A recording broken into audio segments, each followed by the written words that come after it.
পৃথিবীর সবচাইতে নির্যাতিত, নিপীড়িত এবং দুঃখ ক্লেশে ভরা মানুষটাকে আল্লাহ পাক এই এক মুহূর্তের জন্য জান্নাতে ঢুকে দিয়ে বের করে নিয়ে আসবে। বলবেন যে দুনিয়াতে দুঃখে ছিল, কষ্টে ছিল, এই ব্যক্তি বলবে আল্লাহ কষ্ট কি জিনিস আমি জানি না, কষ্ট কাকে বলে আমি কষ্টের সংজ্ঞাই জানি না। এই ব্যক্তির তাকদিরে কি হবে পরে? এই ব্যক্তি জান্নাতের আরফ নামক জায়গায় দাঁড়িয়ে থাকবে, চেহারাটা ঘুরিয়ে দেওয়া হবে জাহান্নামীদের দিকে। সে বলবে যে আল্লাহ চেহারাটা খালি আমাকে জান্নাতের দিকে ঘুরায় দাও, আমি জান্নাতে যেতে চাচ্ছি না, খালি চেহারাটা ঘুরায় দাও, বাস এনাফ। আল্লাহ বলবেন আর কিছু চাবো না তো? না, আর কিছু চাবো না। ঠিক আছে, চেহারা ঘুরাই দিলাম।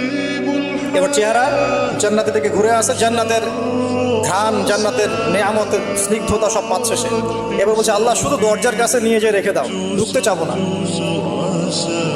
আল্লাহ বলবেন যে এইবার কথা দিয়ে কথা রাখবা, ঠিক আছে, জান্নাতের দরজার সামনে গিয়ে রেখে দাও। ও বেচারা দরজা ধরে দাঁড়ায় আসছে, চিন্তা করবে, ও ভাববে, ওই সময় সে ভাববে, হাদিসে এত স্পেসিফিকলি আসছে, সে ভাববে আর কিভাবে আল্লাহকে বলবো, আল্লাহ তো এতদূর পর্যন্ত নিয়ে